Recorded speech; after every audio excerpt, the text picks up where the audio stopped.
Assalamualaikum warahmatullahi wabarakatuh.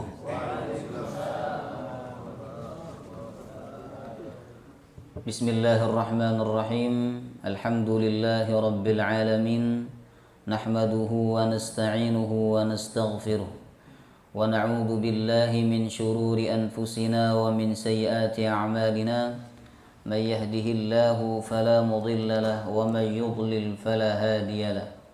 أشهد أن لا إله إلا الله وحده لا شريك له وأشهد أن محمدا عبده ورسوله لا نبي ولا رسول بعده اللهم صل وسلم على نبينا محمد وعلى آله وصحبه أجمعين اللهم علمنا ما ينفعنا وانفعنا بما علمتنا وزدنا علما وجعلنا من الصالحين آمين يا رب العالمين.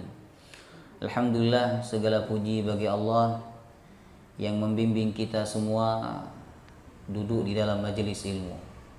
Bapak Ibu, nikmat itu tidak selalu yang nampak. Ya, tidak selalu makanan, minuman, sehat, pengikut yang banyak, kedudukan, teman, keluarga. Ada juga nikmat yang tidak nampak, nikmat yang tidak kelihatan, nikmat rohani, ya, nikmat Islam wal iman, nikmat kita dibimbing oleh Allah untuk melakukan kebaikan, dibimbing oleh Allah untuk memahami ilmu agama. Ini semua tanda kebaikan dari Allah. Ya, kalau nikmat zahir belum tentu itu tanda kebaikan dari Allah. Bisa saja istidraj, jemaah.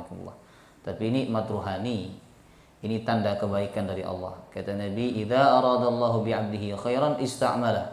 Apabila Allah menghendaki kebaikan untuk hambanya, maka Allah akan buat hambanya itu beramal soleh. Nah, termasuk juga tanda kebaikan dari Allah ketika Allah memahamkan kita ilmu agama. May yuridillahu bihi khairan yufaqihu fiddin. Siapa yang dikehendaki oleh Allah kebaikan, maka Allah pahamkan agama. Jemaah rahimahullah. Maka hendaklah kita menyadari bahwa saat ini kita sedang mendapatkan nikmat yang besar dari Allah Subhanahu wa taala. Amin ya rabbal alamin. Baik jemaah rahimakumullah. Kajian berubah dari sirah Nabi ke tafsir tematik.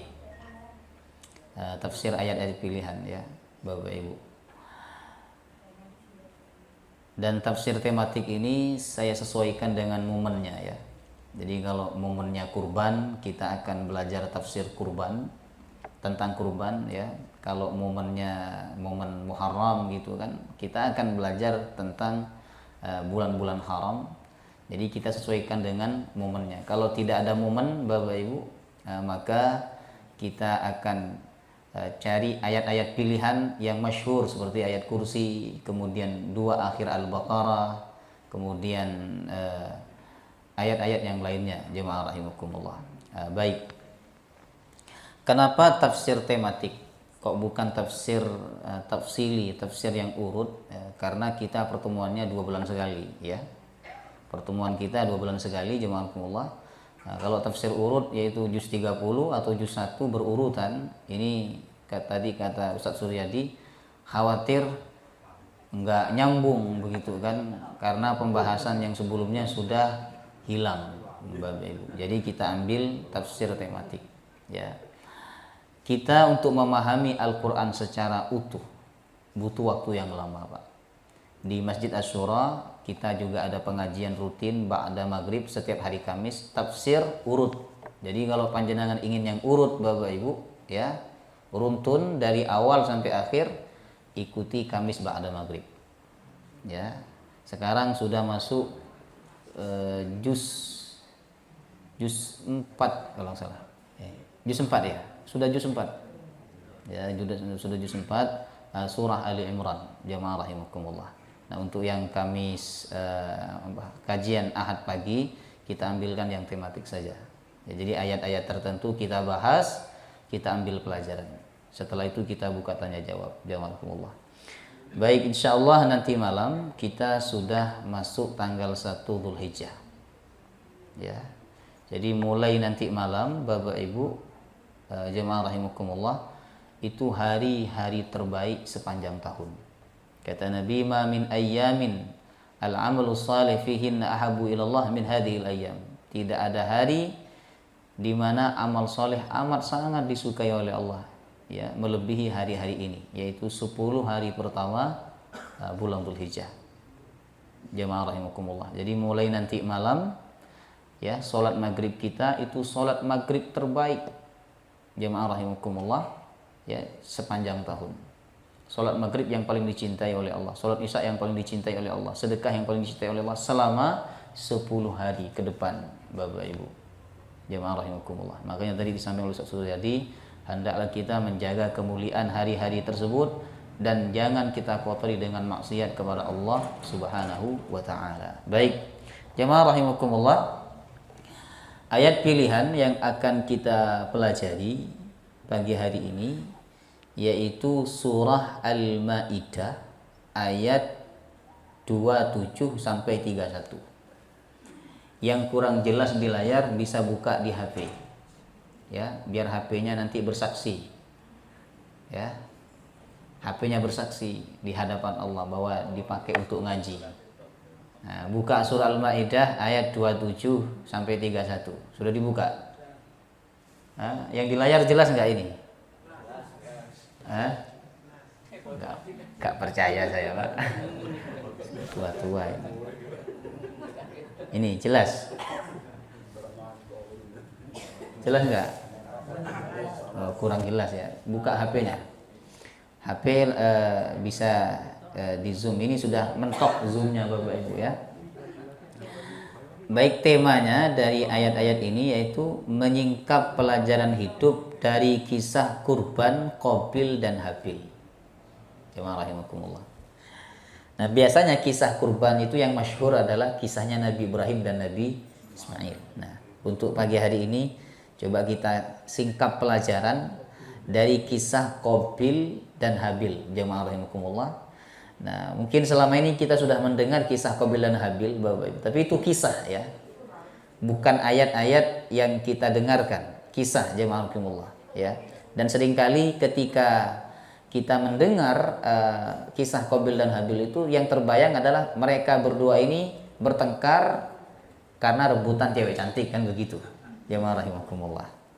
Jadi kalau sekarang ada orang bertengkar karena rebutan cewek cantik, ya itu biasa, jemaah rahimakumullah, ya kan.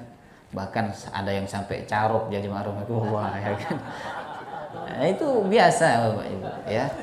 Cuman masalahnya nanti siapa yang jadi Qabil dan siapa yang jadi Habil, itu saja, jemaah rahimakumullah. Nah, baik, surah Al-Maidah ayat 27 sampai 31. Nah, kita baca dulu sama-sama biar dapat pahala baca Quran. A'udzu billahi minasy syaithanir rajim. Monggo. Watlu 'alaihim naba'a bani Adam bil haqq إذ قربا قربانا فتقبل من أحدهما ولم يتقبل من الآخر قال لأقتلنك قال إنما يتقبل الله من المتقين لئن بسطت إلي يدك لتقتلني ما أنا بباسط يدي إليك لأقتلك. Nah, di sini ada to sukun ya. Harusnya kan pantul basat to. Cuman karena ketemu ta yang mana makhrajnya sama, to ta sama-sama di ujung lidah, walaupun sifatnya berbeda, maka to-nya tidak dibaca, langsung masuk ke huruf ta, la im basatta, ya. Inni akhafullaha rabbal alamin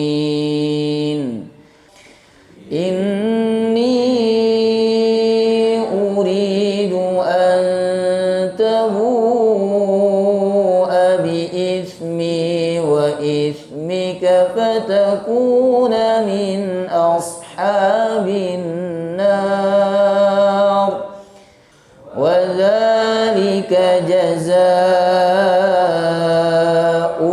zalimin. فطوعت له نفسه قتل أخيه فقتله فأصبح من الخاسرين فبعث الله غرابا يبحث في الأرض ليريه كيف يواري سوءة أخيه قال يا ويلتى أعجزت أن أكون مثل هذا الغراب فأواري سوءة أخي فأصبح من النادمين. Sudah ngerti artinya ini?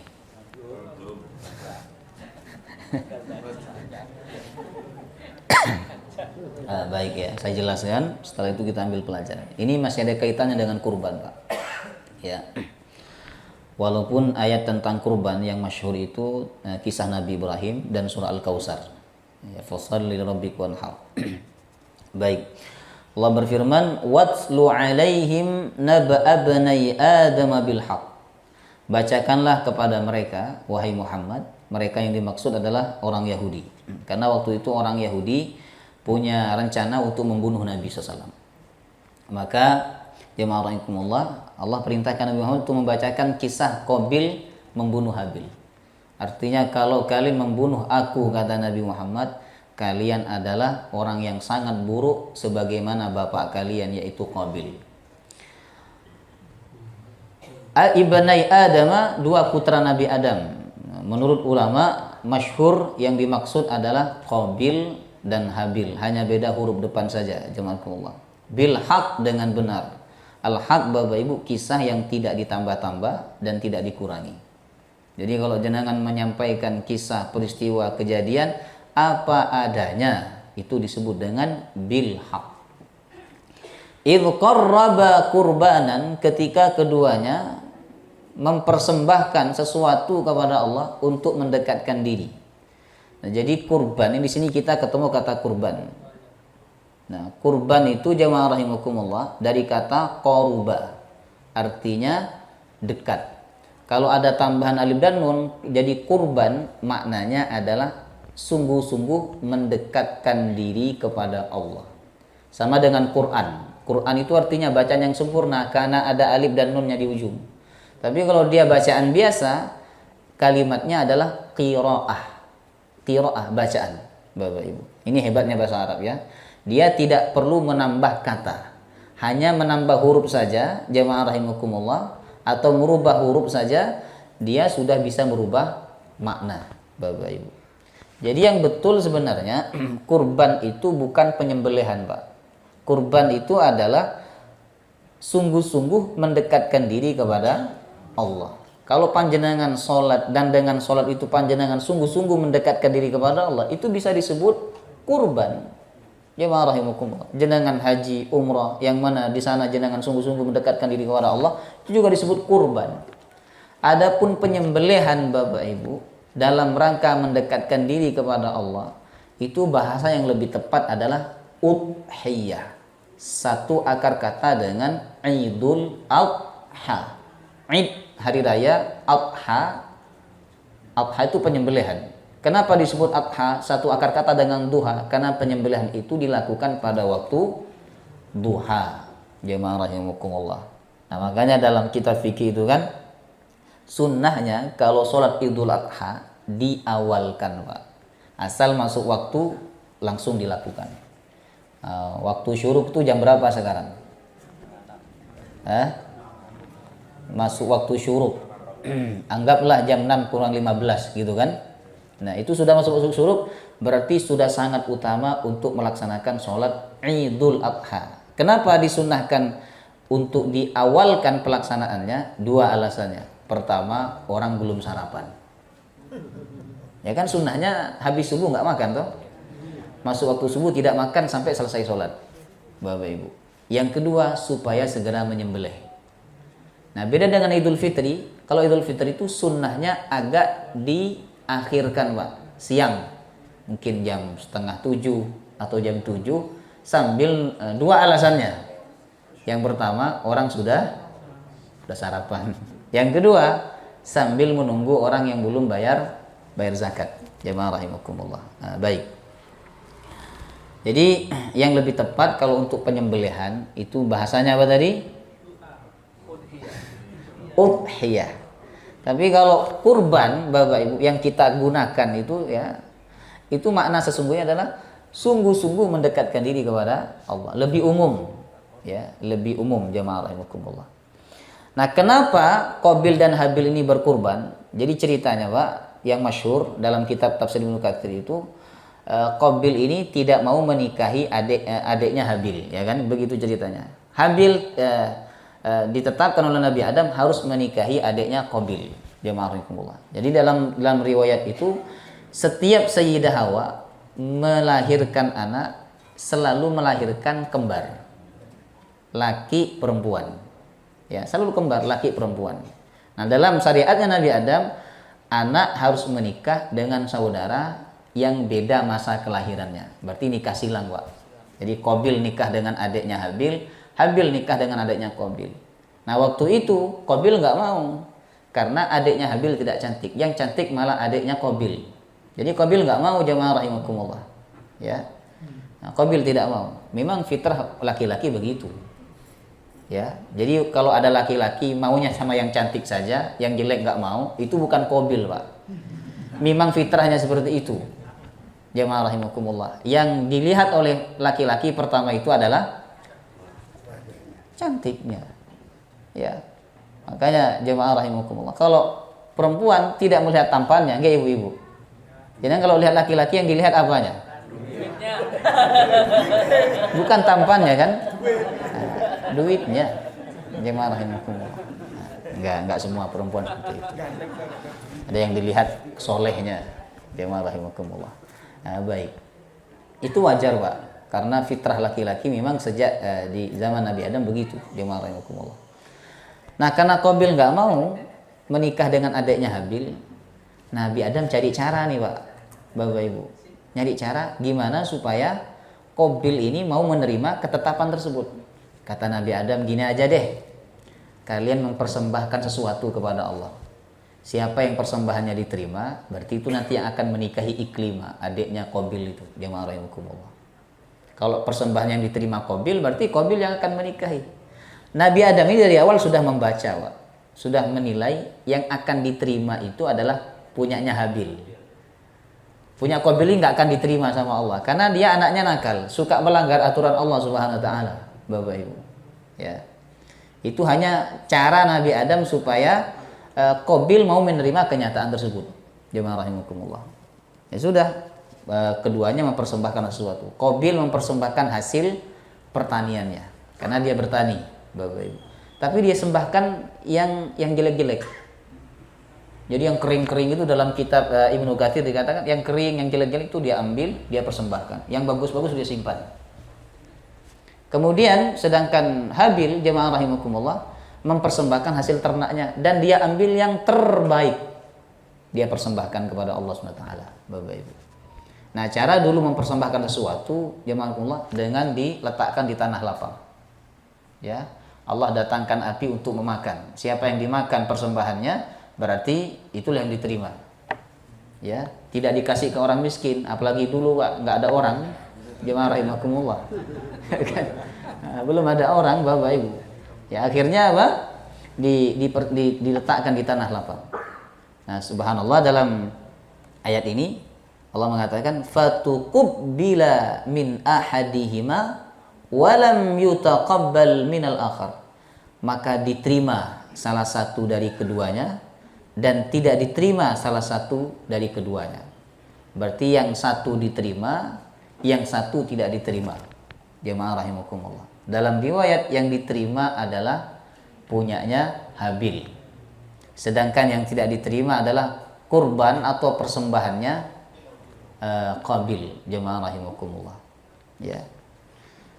Baik Bapak Ibu. Kemudian jemaah rahimakumullah, kata para ulama, kenapa kurbannya Qabil nggak diterima? Itu dua alasannya. Yang pertama, dia kurban yang jelek. Ya kan, dia ngambil yang jelek-jelek tuh dari hasil pertaniannya, dipersembahkan kepada Allah. Ya. Padahal Allah mengatakan, Nabi mengatakan dalam hadis, innallaha thayyib la yaqbalu illa thayyiban. Allah itu baik dan tidak akan menerima kecuali yang baik-baik.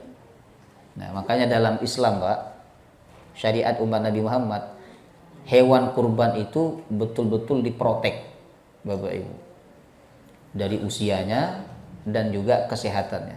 Dalam Islam, kalau cacat tidak sah dikurban. Tidak sah. Kenapa? Kenapa? Karena kurban itu persembahan untuk Allah, bukan untuk manusia.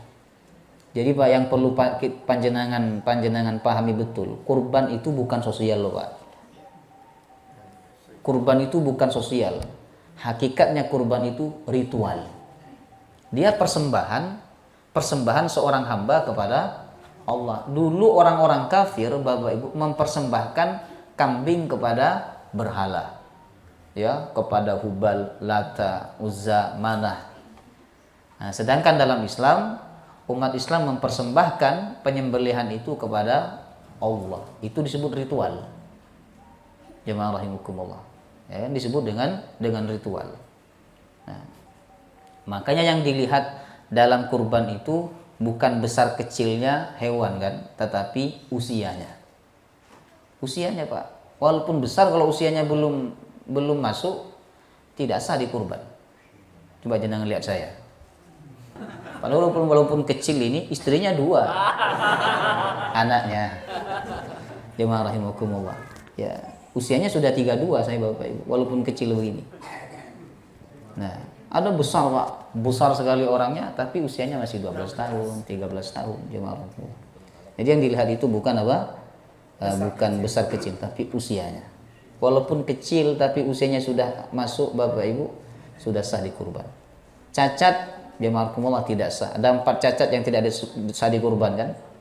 Matanya buta, pincang, sakit dan jelas sakitnya. Kalau mabuk betul nopo-nopo, karena dari Madura. Jadi Pak Sur telepon ke keluarganya di Madura, jemaah, antarkan sapi, diantar jam 2 dini hari, nyampe jam 10 pagi. Dikasih makan nggak mau, dikasih minum nggak mau. Itu bukan sakit Pak, mabuk. Ya, betul nopo-nopo nih. Ya. Ya, baik ya. Kemudian yang keempat, kurus kering. Itu nggak sah dikurban.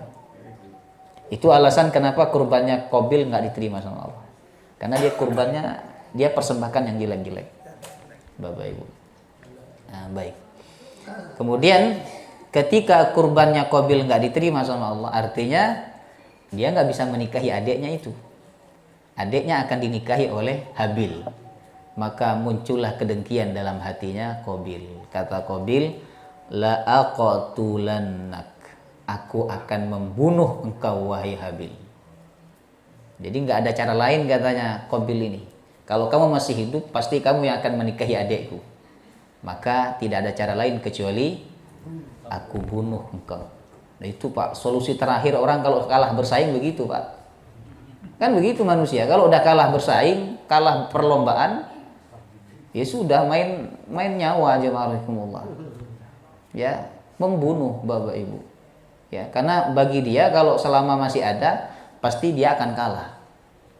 Nah, masih ada nggak orang seperti itu sekarang? Nah, itu keturunannya Qabil, jemaah. Ya. Nah, kemudian lihat responnya Habil, Pak. Ya, gimana kalau jenengan dibilang begini sama saudara jenengan? Kamu saya bunuh, gitu. Gimana respon panjenengan? Oke, kalau kamu membunuh saya juga akan bunuh engkau. Kan begitu biasanya manusia, Bapak Ibu. Tapi Habil nggak begitu. Kata Habil apa? Innama yataqabbalullahu minal muttaqin. Allah itu hanya menerima kurban dari orang yang bertakwa. Jadi Habil ini seakan-akan bilang begini, Pak. Loh, Qabil, Kenapa kamu menyalahkan saya? Kenapa kamu dengki kepada saya? Kenapa kamu ingin membunuh saya?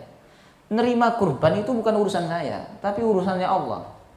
Dan saya ingatkan ya, Allah itu akan nerima dari orang bertakwa. Jadi kalau kamu memperbaiki takwamu, suatu saat Allah akan terima kurban kamu. Ini saudara yang baik, Bapak Ibu. Diingatkan. Ya kan? Diingatkan. Ini terkadang kan ada manusia, Pak. Manusia itu ketika gagal, dia nyalahin orang kan. Ya kan? Ini salah gara-gara kamu ini. Kalau kamu nggak begini nggak akan terjadi. Jadi disalahkan orang lain, jamaah rahimakumullah. Ya, itu Qabil, Bapak Ibu. Ya, Qabil. Walaupun namanya bukan Qabil, jamaah rahimakumullah.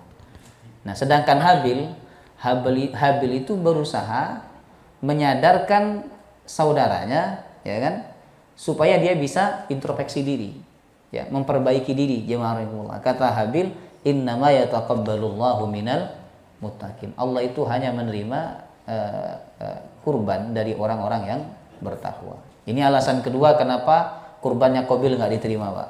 Karena dia tidak bertakwa kepada Allah. Dia suka melanggar aturan Allah. Dia suka menentang ajaran Allah Subhanahu wa taala.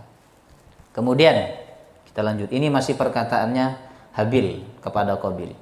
La in basatta ilayya yadaka litaqtulani ma ana bibasiti yadiya ilayka liaqtulak.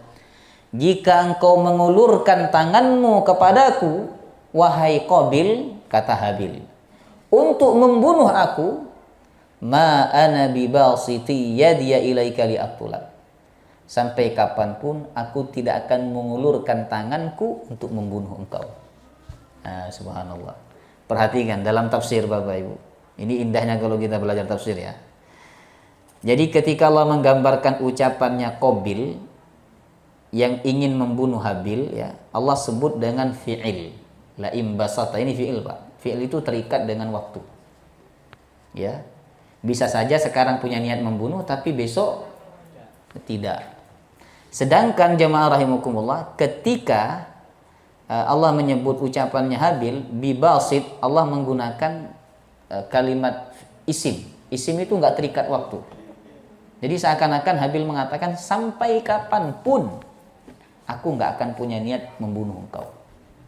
Bukan hanya hari ini, besok, lusa, minggu depan, pekan depan, bulan depan, tahun depan, sampai kapanpun aku nggak akan pernah punya niat untuk membalas engkau, wahai Qabil, untuk membunuh engkau. Ya, baik, subhanallah. Bapak Ibu, ini saudara yang baik ya. Saudara yang baik itu tidak meladeni keburukan saudaranya, Pak. Kadang kan ada saudara itu melakukan keburukan, dibalas juga dengan keburukan. Akhirnya terjadilah caro, pembunuhan. Jamaah rahimakumullah. Ya, caro-caro itu Pak Sur langsung noleh ya.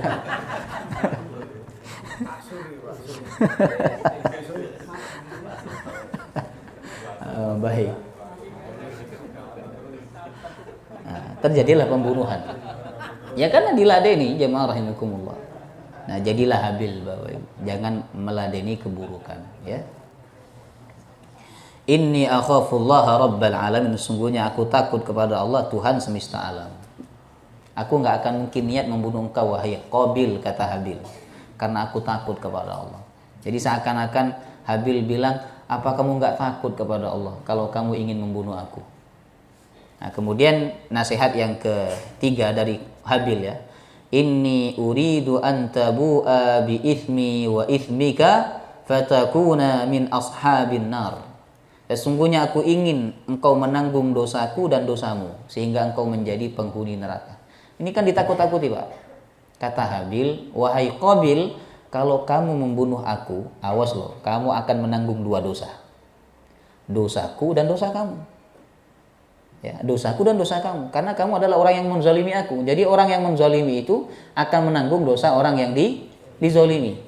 Dan kamu akan jadi penghuni neraka. Apa kamu tidak takut jadi penghuni neraka, kata Habil?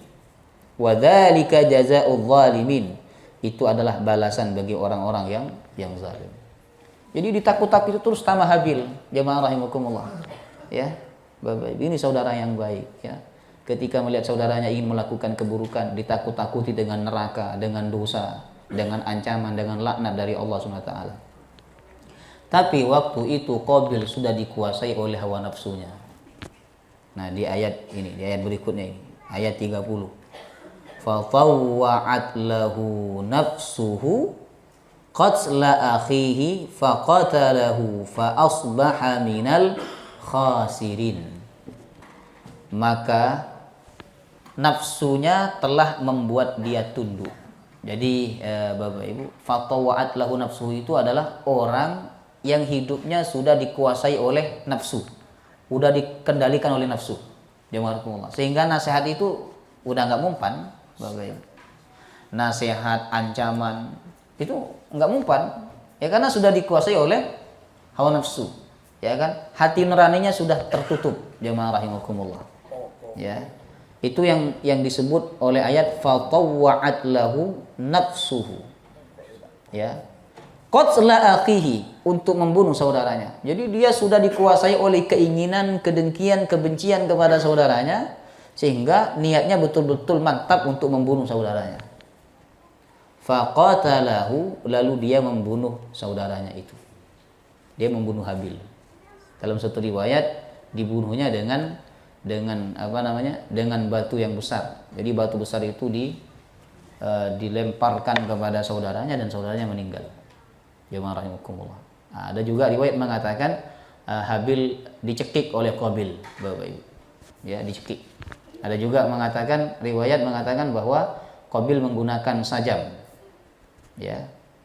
Jadi senjata tajam, mungkin bambu yang tajam atau pisau dan lain sebagainya ditusukkan kepada Habil, jemaah rahimakumullah. Ya. Intinya adalah Qabil benar-benar membunuh Habil. Mungkin ada yang bertanya, kemana Nabi Adam? Ya kan? Kok tidak muncul ceritanya di sini? Nah, dalam suatu riwayat Nabi Adam itu pergi ke Mekah. Jadi setelah memerintahkan mereka berdua kurban, Nabi Adam pergi ke Mekah. Dan dalam riwayat ini, riwayat Israiliyat jemaah ya, Nabi Adam menitipkan keluarganya itu kepada Qabil, anak tertua. Kata Qabil, tenang, saya akan jaga. Tapi setelah mereka berkurban dan kurbannya Habil diterima, sedangkan kurbannya Qabil tidak diterima, disitulah muncul kedengkian dari Qabil, Bapak Ibu. Jadi saat kejadian ini tidak ada Nabi Adam di tempat itu. Nabi Adam di Mekah, jemaah rahimakumullah. Ya. Fa asbaha minal khasirin. Maka Qabil termasuk orang yang rugi di dunia. Ya kan? Dan rugi di akhirat. Kemudian setelah dia membunuh saudaranya itu, dia bingung bagaimana memperlakukan mayat saudaranya. Nah, maka di ayat terakhir ini, ayat 31, Allah mengutus burung gagak, ya kan? Ceritanya begitu. Ini ayatnya, faba'atallahu ghuraban. Makanya burung gagak itu dalam tradisi kemanusiaan, ya. Itu disimbolkan dengan kematian kan, Pak. Nah, orang Jawa, Pak, kalau lihat burung gagak katanya, Pak, akan ada orang mati di sekitarnya dan seterusnya. Itu nggak boleh dalam Islam, ya, termasuk tatayur, Bapak Ibu.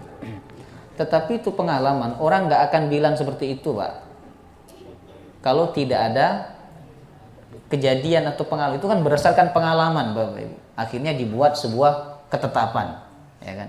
Nah, ketika itu menjadi ketetapan, jemaah rahimakumullah, nah itu ditentang dalam Islam. Karena itu termasuk tatayur, meyakini sesuatu ketika adanya sesuatu, Bapak Ibu. Ya, baik. Allah mengutus apa? Ghuraban, burung gagak. Nah, inilah burung yang bisa menolak, Bapak Ibu. Kan enggak gitu kan. Jadi kata orang, burung apa yang bisa menolak? Burung gagak, ya. Makanya orang kalau dikasih ini nolak, dikasih itu nolak terus, itu berarti burung gagak. Ya. Ya bahatsu fil ar, burung gagak itu ya bahatsu fil ar, mencakar-cakar tanah. Jadi burung gagak itu kan bertengkar. Ada dua burung gagak yang dikirim oleh Allah bertengkar, satunya mati, kemudian yang satunya ya bahatsu itu melubangi tanah, Bapak Ibu. Nah, untuk kemudian ditarik, dimasukkan dan ditimbun dengan tanah itu oleh burung gagak yang masih hidup. Dan sampai sekarang Pak, dalam penelitian itu, hewan yang apabila mati salah satu di antara mereka akan kuburkan di dalam tanah, Bapak Ibu, itu burung gagak. Ya, padahal Allah sudah menyebutkan 14 abad yang lalu, tapi baru ketemu di zaman modern, jemaah rahimakumullah. Ya. Liyuriyahu kaifa yuwari sawata akhi. Dengan burung gagak itu Allah ingin menampakkan bagaimana memperlakukan mayat saudaranya itu. Ya. Nah, disebut di sini sawata. Sawah ini mayat yang udah jelek, Pak. Berarti mungkin sudah ya sudah bengkak, jemaah rahimakumullah. Ya, baru Allah kirimkan burung gagak untuk mengajarkan kepada Qabil bagaimana memperlakukan mayatnya Habil, Bapak Ibu. Kemudian saat itu Qabil baru tahu bagaimana cara memperlakukannya, dia pun menyesal. Ya wailata a'ajaztu an akuna mithla hadzal ghurab fa uwariya sawata akhi. Aduhai, kenapa aku jadi orang lemah? Sehingga aku seandainya aku kuat, aku pintar, aku cerdas, aku bisa meniru apa yang dilakukan oleh burung ini, sehingga aku tidak membiarkan mayat saudaraku rusak. Jadi seandainya aku kepikiran dari awal, ya kan, tidak perlu aku melihat burung gagak ini, sehingga aku bisa menguburkan saudaraku lebih cepat. Jemaah rahimakumullah. Fa asbaha minan nadimin, maka dia termasuk orang yang menyesal. Jemaah rahimakumullah. Nah, baik Bapak Ibu, sudah paham ayatnya? Baik ya. Ini pelajarannya Pak. Ada 12 pelajaran dari kisah ini, jemaah rahimakumullah. Yang pertama, Bapak Ibu, ya,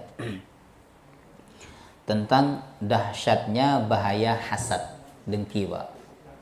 Ya, bahaya sekali dengki itu. Dengki itu penyakit pertama di langit, yaitu Adam didengki oleh iblis. Itu penyakitnya iblis.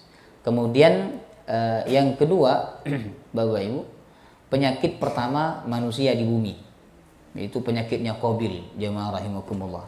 Ya, jadi hasad itu sangat berbahaya, jemaah rahimakumullah. Hasad itu apa? Tidak suka ketika melihat orang lain mendapatkan nikmat. Nah, di bawahnya hasad, Pak, ada ghil. Itu yang kita minta di surah Al-Hasyr. Rabbana ighfir lana wa li ikhwanina alladhina sabaquna bil iman wa la taj'al fi qulubina ghillan lil ladzina amanu. Jangan kau jadikan hati kami ghil kepada orang beriman. Ghil itu, Bapak Ibu, gejalanya hasad. Ghil itu kita mulai bertanya, kok dia punya seperti itu? Mulai mencari tahu, jangan-jangan. Nah, jadi ada kecurigaan, Pak. Jangan-jangan dia korupsi. Jangan-jangan dia main ini, main itu, dan seterusnya. Nah, itu sudah ghil, Pak. Ya, sudah ghil. Kalau dibiarkan, maka dia akan naik tingkat menjadi hasad, Bapak Ibu. Nah, kalau hasad, jemaah rahimakumullah, ya, hasad itu sudah nggak suka.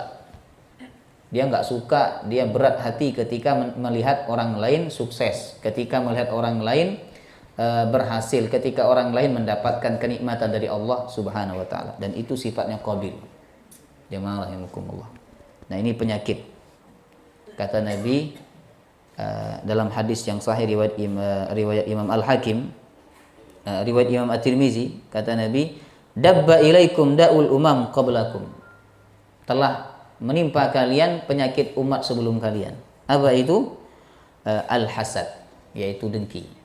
Wahia al-haliqah. Hasad itu adalah al-haliqah, gunting, kata Nabi.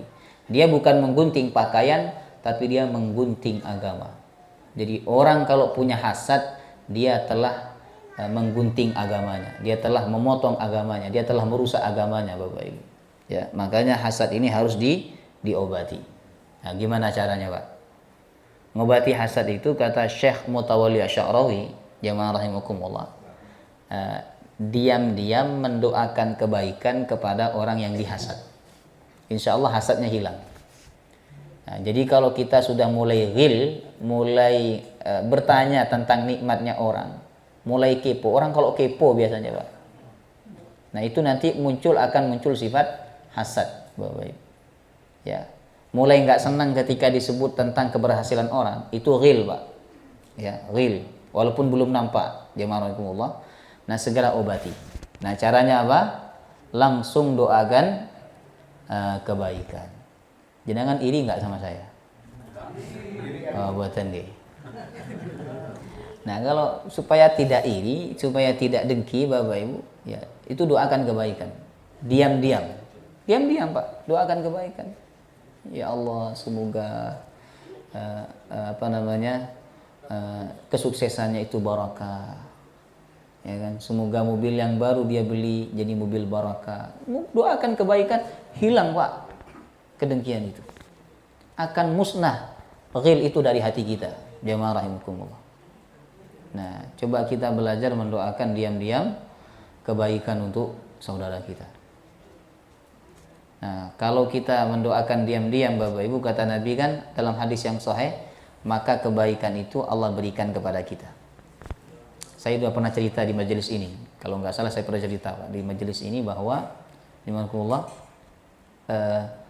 salah satu amalan orang tua, ya, supaya anaknya soleh, anaknya baik-baik, yaitu dia diam-diam mendoakan kebaikan untuk anak tetangganya.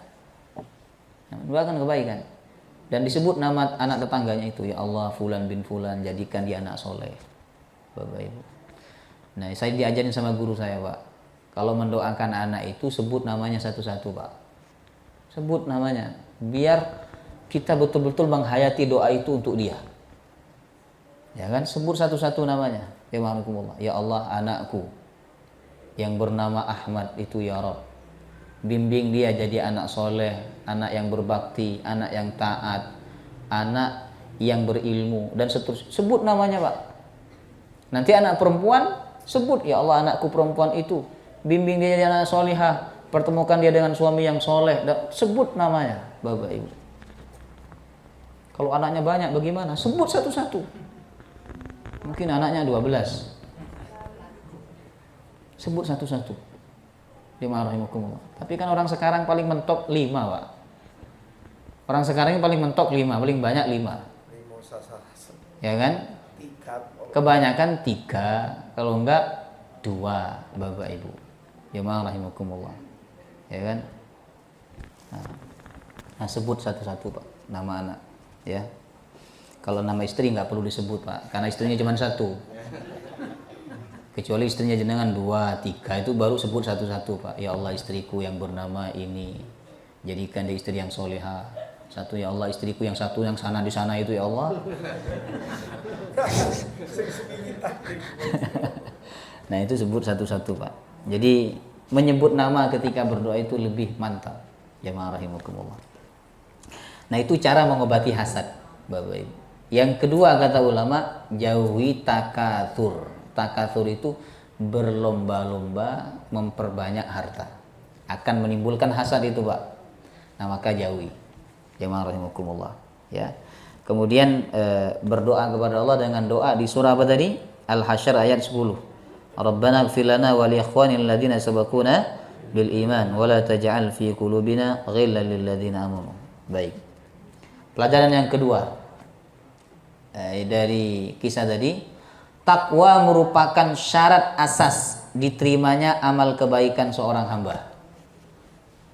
Karena dalam ayat tadi Allah menyebut innama yataqabbalullahu minal muttaqin.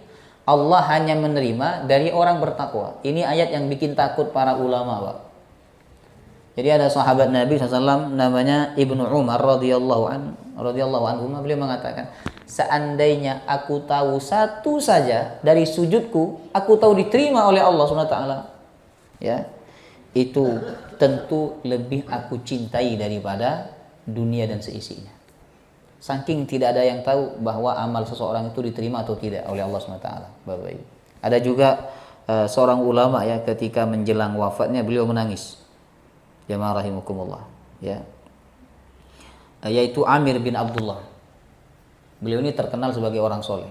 Ketika dijenguk oleh teman-temannya saat menjelang kematiannya, Bapak Ibu, Amir bin Abdullah menangis. Teman-temannya bertanya, kenapa engkau menangis? Apa yang kau sedihkan? Engkau ini banyak ngaji, engkau banyak sholat, engkau banyak puasa, engkau orang baik, apa yang kau sedihkan? Kata Amir bin Abdullah, aku terngiang-ngiang firman Allah, innama yataqabbalullahu minal muttaqin. Allah hanya menerima dari orang bertakwa. Dan aku takut bukan termasuk orang bertakwa, sehingga semua kebaikanku gak diterima sama Allah. Bapak Ibu, subhanallah. Nah, apa itu takwa? Takwa itu jamaah rahimakumullah, kata para ulama, adalah melaksanakan perintah Allah, menjauhi larangan Allah. Jadi orang bertakwa itu, kalau kita lihat dari kisahnya Qabil ini, Pak. Kenapa Qabil itu tidak termasuk bertakwa? Karena dia suka menentang. Suka menentang aturan Allah. Nah, baik. Orang itu kalau suka menentang, Bapak Ibu, berarti dia kan bukan orang taat. Ya. Orang itu, Pak, kalau taat, ini tak kasih tahu jenengan. Orang itu kalau taat, Bapak Ibu, dia sudah tidak melihat hukum. Jangankan menentang, Pak. Dia udah nggak lihat hukum, Bapak Ibu. Orang kalau taat, dia nggak lihat hukum ini sunnah atau wajib gitu kan. Ini makruh atau haram. Asal dilarang dia tinggalkan. Asal diperintah dia lakukan. Itu taat, Pak. Misalnya seorang istri. Istri yang taat dan level taatnya tinggi kepada suaminya, dia nggak akan tanya kepada suaminya, Pak, ini sunnah nopo wajib nggih. Ketika diperintah sama suaminya, kata suaminya, Mah, nanti saya pulang tolong saya dihidangkan makanan ini. Jadi suaminya perintahkan seperti itu. Istri yang taatnya tinggi, dia nggak akan tanya, ini wajib nopo sunnah. Harus ini apa boleh yang lain gitu kan? Itu berarti level taatnya rendah, Pak. Bismillahirrahmanirrahim. Nah, kalau dilarang juga sama, Bapak Ibu. Dia nggak akan tanya ini makruh atau haram. Pertanyaan saya, rokok itu dilarang atau tidak? Hah? Enggak, jangan lihat rokok itu dilarang apa tidak? Kan dilarang, dan larangan rokok itu di mana-mana, Pak. Di pom bensin ada. Jemaah rahimakumullah. Di alun-alun ada dilarang merokok, di masjid ada dilarang merokok. Kurang apa larangan itu, Bapak Ibu? Tapi semakin banyak dilarang, maka semakin banyak yang merokok, jemaah rahimakumullah.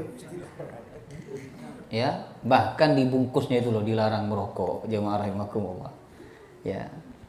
Berarti kan rokok itu dilarang. Nah, kalau orang taat, Pak, gak usah tanya hukum. Ini makruh nopo haram nggih. Berarti enggak kurang taat itu, Bapak Ibu. Kalau masih tanya hukum itu berarti kurang taat. Jemaah rahimakumullah. Orang yang taatnya tinggi, dia enggak akan lagi melihat hukum. Asal dia mampu, dia lakukan. Begitu juga dengan kurban. Orang kalau mampu, dia enggak akan tanya hukum, jemaah rahimakumullah. Ya, hukumnya sunnah atau wajib. Ya, kurban itu enggak akan tanya. Asal mampu, sami'na wa ata'na. Inna wa kana qaulal mu'minina idza du'u ila Allah wa rasulihi yaqulu sami'na wa ata'na. Ini kan sama dengan kisah Nabi Ismail, Pak. Ya kan, yang sering kita dengar itu. Apa Nabi Ismail tanya? Pak, kenapa saya kok disembelih? Kan enggak tanya begitu, Bapak Ibu. Ya kan? Coba, Pak, kalau jenengan pagi-pagi misalnya dibilangin sama ayahnya, nah, tadi malam ayah mimpi. Ayah menyembelih engkau. Gimana pendapat engkau? Mesti kita tanya, Pak. Apalagi anak usia 11 tahun kan? Anak usia-usia segitu itu kritis, Pak. Iya, anak-anak usia SD itu kritis. Kenapa harus begini? Kenapa? Karena Nabi Ismail itu sama sekali nggak bertanya, Bapak. Itu menandakan apa? Level ketaatan yang sangat tinggi. Jemaah rahimakumullah. Nah, kita mencontoh mereka, Bapak. Ya, mencontoh bahwa kalau ada perintah nggak usah sibuk cari hukum, nggak usah sibuk cari hukum, laksanakan. Kalau ada larangan nggak usah sibuk cari hukum, tinggalkan. Jamaah rahimakumullah. Nah, baik, itu takwa. Dan kalau kita begitu, Bapak Ibu, insya Allah amal ibadah kita diterima oleh Allah SWT. Ya. Yang ketiga, Allah itu baik dan hanya menerima yang baik-baik. Ya. Kurbannya Qabil nggak diterima karena yang dia persembahkan yang jelek. Nah, maka Bapak Ibu, kurbanlah yang terbaik sesuai kemampuan tentunya ya. Nah, terbaik itu ada yang minimal, ada yang maksimal. Makanya dalam Islam itu yang paling afdal kurban itu yang besar, Pak. Karena ketika Nabi Ismail diganti kambing oleh Allah, Allah ganti kambing yang besar, wa fadainahu bidzibhin azim, kambing yang besar. Rahimakumullah. Jadi kurban yang baik-baik. Dalam Al-Qur'an Allah mengatakan lan tanalul birra hatta tunfiqu mimma tuhibbun. Kalian tidak akan mendapatkan kebajikan kecuali kalian menginfakkan apa yang kalian sukai. Ada seorang sahabat namanya Abu Thalhah, Bapak Ibu. Abu Thalhah itu punya banyak kebun kurma, termasuk orang kaya di Madinah. Ya. Walaupun kita nggak ngaji sirah, tapi ada sirahnya ini, Pak, ya. Nah, di antara sekian kebun kurmanya, Bapak Ibu, yang paling beliau sukai adalah kebun kurma yang menghadap Masjid Nabawi. Itu kebunnya bagus, kurmanya bagus. Selain itu kebun tersebut dekat dengan masjid. Jadi kalau misalnya tiba waktu sholat langsung ke masjid, jemaah rahimakumullah. Ya. Setelah mendengarkan ayat tadi, surah Ali Imran juz 4, lan tanalul birra hatta tunfiqu mimma tuhibbun, ya. Langsung Abu Thalhah berkata kepada Rasulullah, "Ya Rasulullah, kebun ini aku sedekahkan kepada engkau. Aku berikan kepada engkau. Karena aku mendengar bahwa seseorang itu tidak akan mendapatkan kebajikan kecuali dia menginfakkan apa yang dia sukai. Dan inilah kebun yang paling aku sukai ya Rasulullah." Nah, kemudian kata Rasulullah, infak yang paling baik itu kepada keluarga. Baiklah wahai Rasulullah, aku akan bagi kebun ini kepada keluargaku, Bapak Ibu. Jadi infak yang terbaik, jemaah. Jadi sahabat itu tidak hanya menafsirkan Al-Qur'an dengan lisannya saja. Mereka juga menafsirkan Al-Qur'an dengan perbuatannya, jemaah rahimakumullah. Subhanallah. Nah, baik. Kemudian yang ketiga, hamba yang soleh tidak akan pernah berhenti menasihati orang-orang terdekatnya dan tidak akan membiarkan saudaranya menjadi mangsa syaitan. Ini adalah Habil. Habil itu Bapak Ibu, dia berusaha bagaimana saudaranya itu taubat, ya, mengurungkan niat jeleknya dengan cara apa? Menasihati, menakut-nakuti dengan neraka, dengan dosa dan sebagainya. Jadi hamba yang baik itu, jemaah rahimakumullah, dia tidak pernah berhenti menasihati orang lain dan dia tidak ingin saudaranya menjadi mangsa syaitan. Makanya nggak diladeni sama dia, jemaah rahimakumullah. Ya. Baik. Sudah jam 7.15 ya. Kita percepat. Yang kelima, niat keburukan tidak semestinya dibalas dengan niat keburukan pula. Karena orang Pak kalau punya niat keburukan yang sama seperti orang lain kepada dia, maka dia dianggap sama, Bapak Ibu. Kan kata Nabi begini, al-qatil wal maqtul finnar, yang membunuh dan yang dibunuh sama-sama neraka kan? Kenapa yang dibunuh kok sama-sama masuk neraka, Bapak Ibu? Karena niat. Makanya Habil itu kan dari awal sudah berkomitmen, saya sampai kapanpun enggak akan berniat untuk membunuh engkau. Karena sekali berniat walaupun sedikit, Bapak Ibu, ya, itu sudah dianggap sama seperti Qabil, jemaah rahimakumullah. Ya. Jadi niat keburukan tidak semestinya dibalas dengan niat keburukan pula, jemaah rahimakumullah. Yang keenam, rasa takut kepada Allah merupakan penghalang utama seseorang melakukan keburukan. Ya, kata Habil, inni akhafullaha rabbal alamin. Sesungguhnya aku takut kepada Allah Tuhan semesta alam. Itulah yang menghalangi Habil punya niat membunuh Habil, Bapak Ibu. Baik, ya. Kemudian yang ketujuh, orang yang menzalimi akan memikul dua dosa, yaitu dosa kezalimannya dan dosa orang yang dizalimi. Sebagaimana ayat tadi yang sudah kita bahas, Pak. Ya. Jadi jangan menzalimi orang lain, Bapak Ibu. Ya. Kalau tidak cukup kebaikannya, maka keburukan orang itu akan dipikulkan kepada orang yang menzalimi. Jemaah rahimakumullah. Yang kedelapan, pintu hawa nafsu menjadi pintu utama bagi setan untuk masuk ke dalam diri manusia dan mencelakainya. Nafsu, Pak. Berat sekali kalau nafsu itu, Pak. Ya kan? Ada 3 pintu syaitan kata ulama. 1, ghaflah, ketika manusia itu lalai kepada Allah. Lalai. Makanya Nabi itu kan sebelum masuk WC doanya apa, Pak? Allahumma inni a'udzubika. Kenapa berlindung dari syaitan, Bapak Ibu? Karena selama di WC itu tidak menyebut nama Allah. Jadi mudah dipengaruhi oleh syaitan. Makanya banyak Pak orang yang tidak masuk mohon maaf, yang masuknya tidak menyebut doa, keluar dari kamar mandi jadi syaitan. Keluar dari kamar mandi jadi syaitan. Jamaah rahimakumullah. Ya kan? Itu salah satu sebabnya apa? Masuk kamar mandi tidak nyebut doa Allahumma inni a'udzubika minal khubuthi wal khaba'ith. Yang kedua, pintunya syaitan itu ghadab, marah. Ya, yang ketiga adalah syahwat. Kalau sudah dikuasai oleh syahwat nafsu, semuanya akan hilang, Pak. Ya, anaknya hilang, istrinya hilang. Ya kan, hartanya akan hilang, semua gelap. Yang ada hanya syahwatnya, Bapak Ibu. Itulah yang dialami oleh Qabil, jamaah rahimakumullah. Ya, jadi hati-hati dengan hawa nafsu. Kemudian yang kesembilan, orang yang melakukan hal baru yang buruk, jadi bid'ah, dan dia tidak bertaubat atasnya, lalu keburukan itu diikuti oleh orang setelahnya, maka ia ikut menanggung dosa orang-orang yang melakukannya. Ya Pak.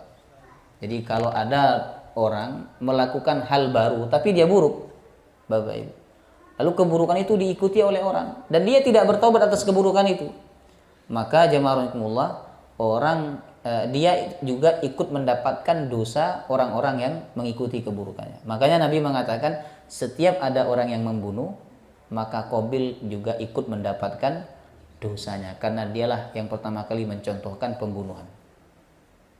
Seandainya Qabil bertaubat kepada Allah, maka dosa itu akan putus. Walaupun ada orang yang mengikuti, kayak artis itu Pak ya. Artis misalnya Bapak Ibu, dia membuka pakaiannya, kemudian dia share, dan dia setelah itu bertaubat kepada Allah, tapi videonya masih ada, ya kan? Film-filmnya masih ada, jemaah rahimakumullah, sinetronnya masih ada dan sebagainya. Allah akan ampuni dan Allah akan putus dosanya, jemaah rahimakumullah. Allah akan putus dosa selama dia bertaubat. Tapi kalau dia tidak bertaubat, dia akan menanggung dosanya dan dia juga ikut menanggung dosa orang-orang lain, tanpa dikurangi dosa orang yang mengikutinya, jemaah rahimakumullah. Ya. Yang ke-10, terkadang Allah mengajarkan sesuatu kepada manusia melalui suatu kejadian alam. Sebagaimana Allah mengajarkan kepada Qabil apa? Cara menguburkan jenazah saudaranya dengan dihadirkannya apa? Burung gagak. Jadi kejadian alam ini madrasah atau kuliah gratis dari Allah, Bapak Ibu. Ya, Bapak Ibu jamaah Allah.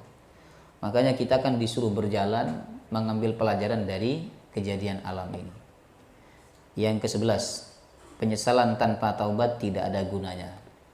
Ya, sebagaimana Qabil menyesal kan di ayat 37 di ayat 31 itu. Qabil menyesal tapi dia tidak bertaubat, enggak ada gunanya Bapak Ibu, ya.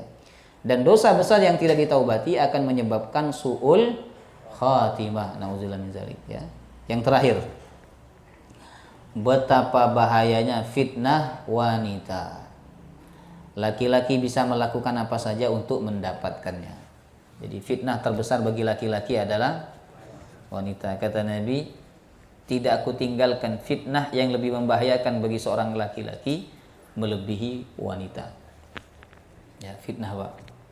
Makanya kalau udah tahu fitnah itu jangan deket-deket Pak. Udah tahu fitnah masih deket-deket, ya kan? Kita itu harus menjauhi tempat-tempat fitnah. Jadi jangan dekat-dekat dengan perempuan yang bukan mahramnya.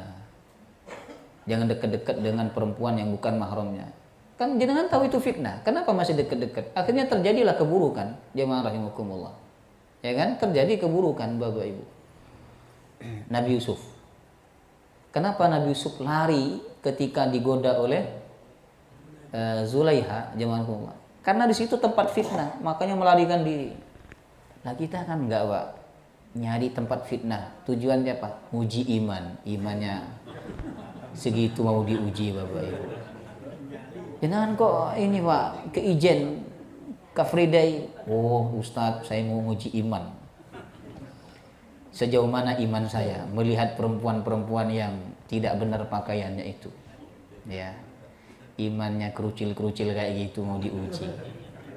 Itu bukan uji iman, itu merusak iman Bapak Ibu, ya. Jamaah rahimakumullah. Jadi kalau tahu fitnah, hati-hati. Wallahu taala alam bisawab. Baik Pak, kita buka tanya jawab. Silakan, pertanyaannya bebas ya. Biasanya kalau siroh agak susah bertanya ya, karena pembahasan sejarah. Silakan. Waalaikumsalam warahmatullahi wabarakatuh.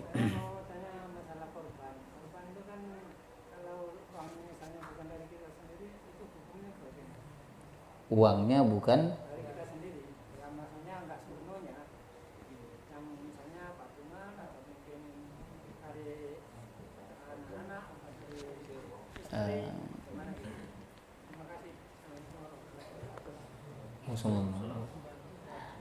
baik ya. Yang penting 3 syarat ini terpenuhi Pak ya. Yang penting 3 syarat terpenuhi. Ini syarat hewan sah sebagai kurban. 1, hewan itu al-an'am. Al-an'am itu 3 Bapak Ibu. Kambing, sapi, atau unta yang telah memenuhi syarat.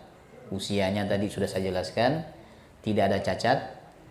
Syarat yang kedua, Bapak Ibu, disembelih pada hari nahar.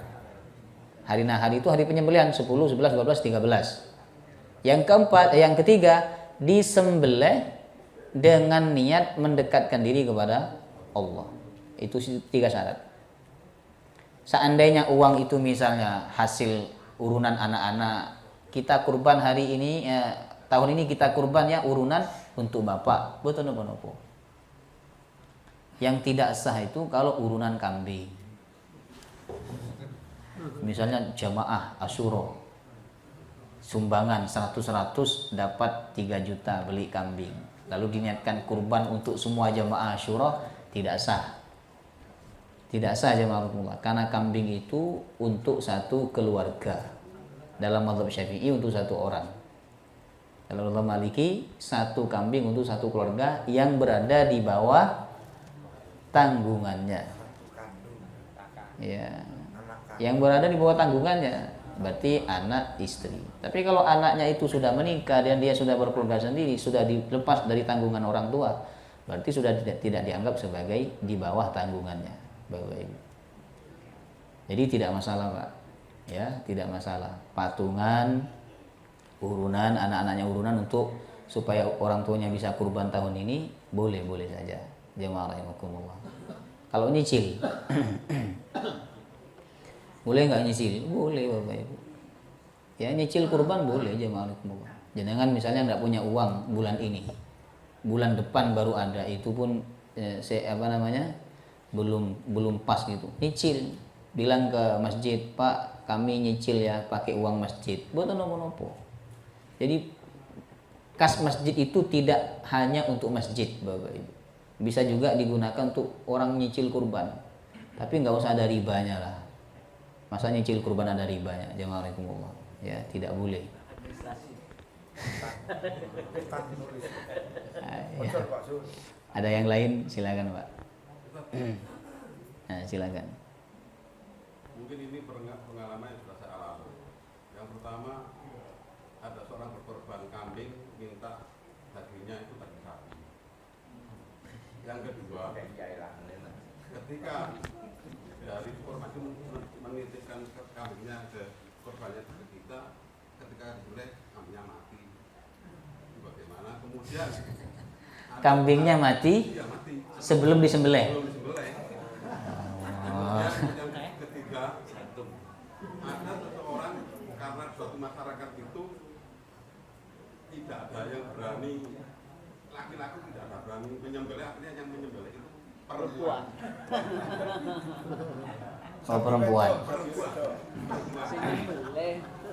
Itu gimana kemudian solusinya bagaimana? Yang pertama tadi lupa Pak. Sapi ini datang mati. Enggak, yang pertama. Kurban kambing juga daging sapi. Itu beling itu. Bisnis. Ya, saya mending kurban ya Pak ya. Baik ya. Sebenarnya sunnahnya bagi pengkurban itu mengambil 1/3 ya kan dari daging kurbannya sendiri. Makanya panitia itu harus memilah ya kan. Oh bapak ini kurban kambing ini. Ya udah jadi setelah disembelih itu dagingnya itu betul-betul langsung dipisah Pak. Nah supaya dia betul-betul mendapatkan kesunahannya. Itu mengambil sepertiga dari daging kurbannya sendiri. Nah, tapi kan kebanyakan panitia nggak ngasih sepertiga tuh. Ya ngasih mungkin 1/6 apa tuh 1/8 jamaah rahimakumullah.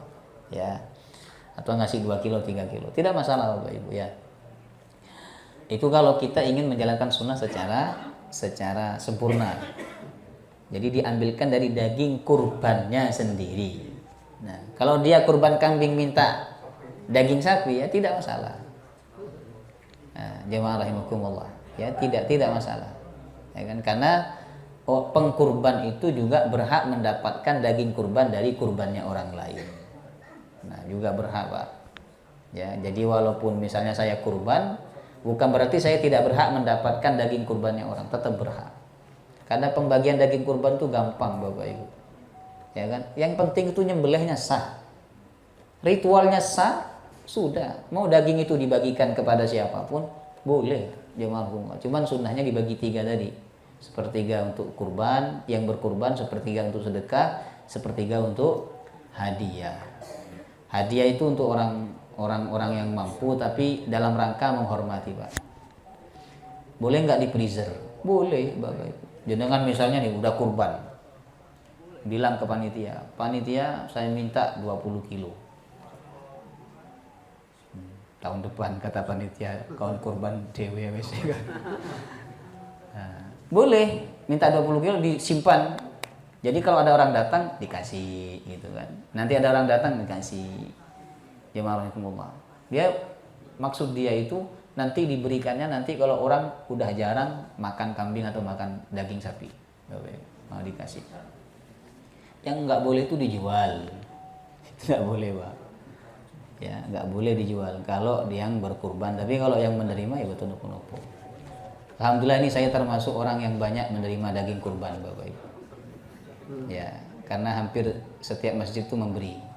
Wah, perlu datang ke sana itu. Nah, makanya jenengan yang kurang daging kurban itu nggak apa-apa telepon saya kalau nggak malu.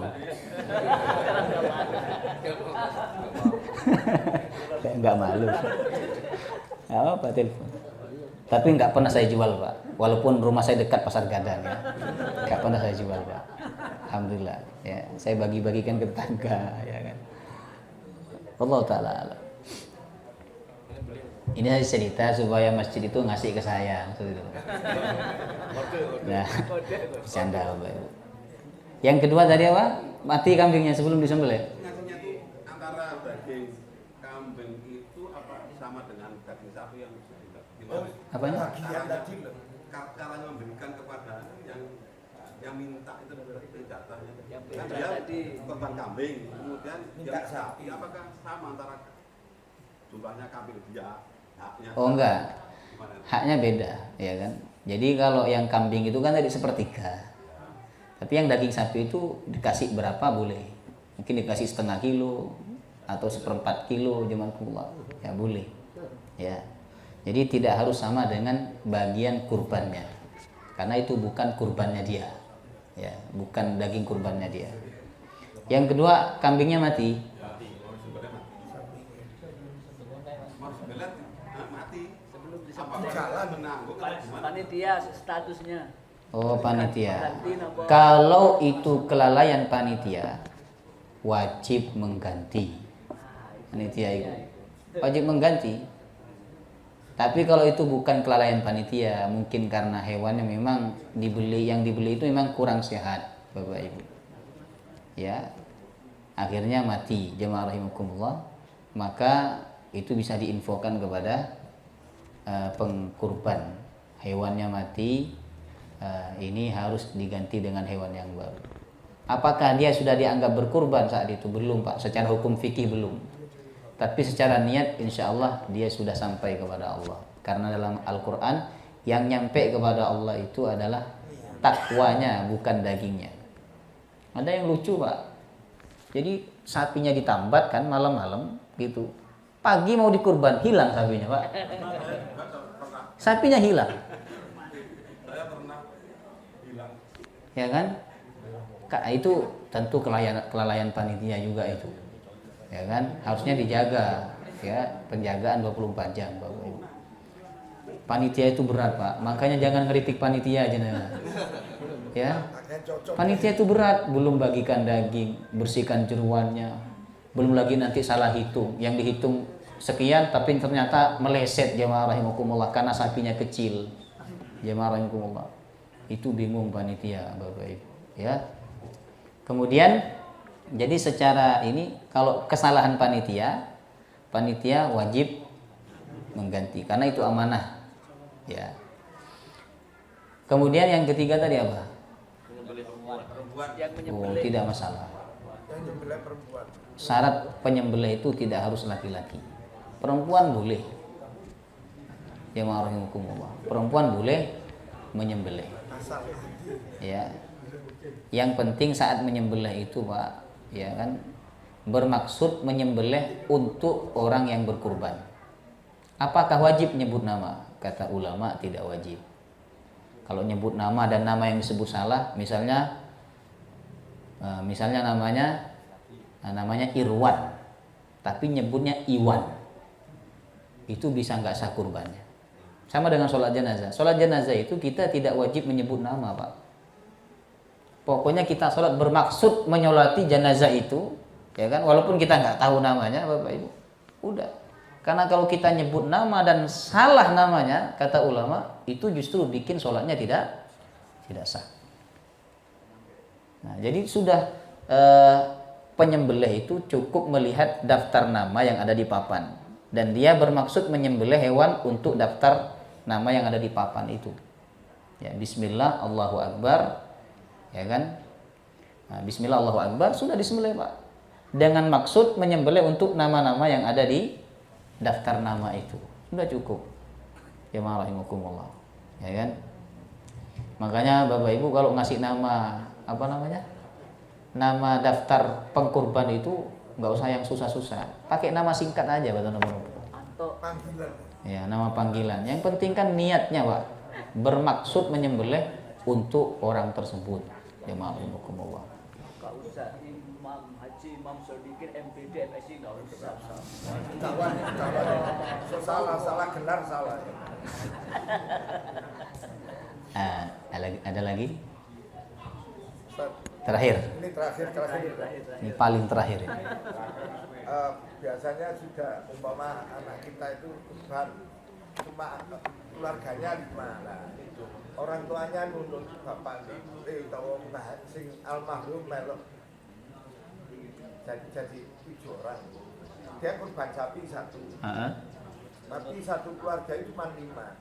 Lah kemudian diikutkan apa Pak Dini apa Bayi boleh. Oh, orang yang ini ya, yang meninggal. Saya kurban. Ya, orang yang meninggal kan. Anak saya 5 terus titip namai Mbah yang almarhum atau Pak D almarhum. Kita masukkan jadi 7 orang itu gimana? Baik, boleh ya. Dalam mazhab Hanafi, kurban untuk orang yang meninggal itu sah, Pak, dalam mazhab Hanafi. Tapi dalam mazhab Syafi'i tidak sah. Itu dianggap bukan kurban, dianggap sembelihan biasa. Nah, jenengan mazhabnya nopo?